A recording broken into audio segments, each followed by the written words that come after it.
মশলা দিয়ে তেল ছেড়ে দিয়েছে, এবার আলুগুলো দিয়ে ভালোভাবে কষিয়ে নেব।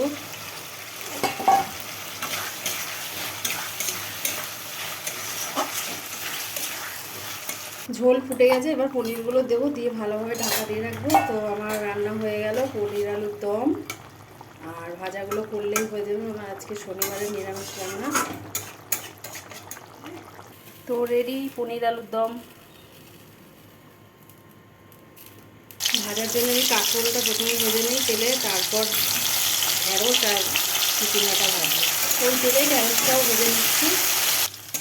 ঢেঁড়স ভাজা হয়ে গেল, চিচিঙ্গাটা ভাজলেই আমার রান্না পুরো কমপ্লিট। চিচিঙ্গাটা ভেজে নেব।